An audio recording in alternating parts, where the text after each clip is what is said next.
எம்ஜிஆர் செரிஸ்மா இன்னும் தமிழ்நாட்டில் அப்படியே இருக்குங்க. ஒன்றும் ஒரு சென்டிமீட்டர் கூட யாருமே அது அழக்க முடியல. எம்ஜிஆர் சார் உயிரோடு இருக்கிறச்ச எந்த செரிஸ்மா அவர் கமெண்ட் பண்ணாரோ அதே செரிஸ்மா ஈவன் டுடே கண்டினியூஸ் இன் தமிழ்நாடு.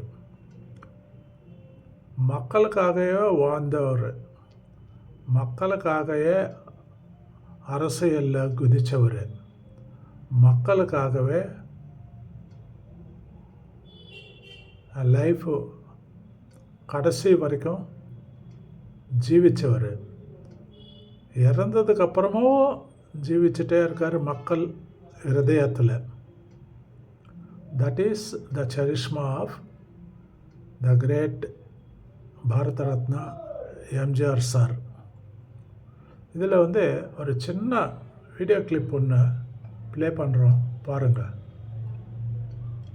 ஒரு கிண்டி ரயில்வே ஸ்டேஷன்கிட்ட அந்த சப்வே இருக்குது, ஈவன் இப்போவும் இருக்குது, எல்லாருக்கும் தெரியும். அதனோட ஸ்டோரி தான்.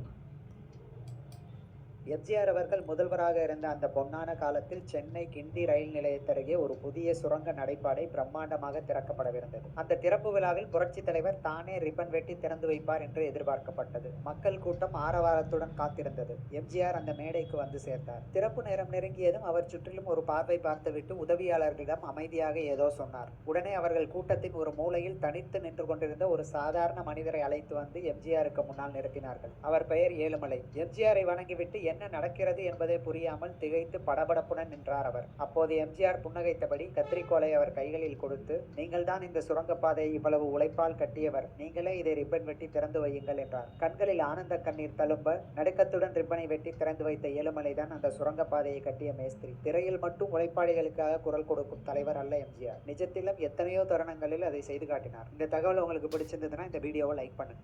எம்ஜிஆர் அவர்கள் முதல்வராக இருந்த அந்த பொன்னான காலத்தில் சென்னை கிண்டி ரயில் நிலையத்தருகே ஒரு புதிய சுரங்க நடைபாதை பிரம்மாண்டமாக திறக்கப்படவிருந்தது. அந்த திறப்பு விழாவில் புரட்சி தலைவர் தானே ரிப்பன் வெட்டி திறந்து வைப்பார் என்று எதிர்பார்க்கப்பட்டது. மக்கள் கூட்டம் ஆரவாரத்துடன் காத்திருந்தது. எம்ஜிஆர் அந்த மேடைக்கு வந்து சேர்ந்தார். திறப்பு நேரம் நெருங்கியதும் அவர் சுற்றிலும் ஒரு பார்வை பார்த்துவிட்டு உதவியாளர்களிடம் அமைதியாக ஏதோ சொன்னார். உடனே அவர்கள் கூட்டத்தின் ஒரு மூலையில் தனித்து நின்று கொண்டிருந்த ஒரு சாதாரண மனிதரை அழைத்து வந்து எம்ஜிஆருக்கு முன்னால் நிறுத்தினார்கள். அவர் பெயர் ஏழுமலை. எம்ஜிஆரை வணங்கிவிட்டு என்ன நடக்கிறது என்பதை புரியாமல் திகைத்து படபடப்புடன் நின்றார் அவர். அப்போது எம்ஜிஆர் புன்னகை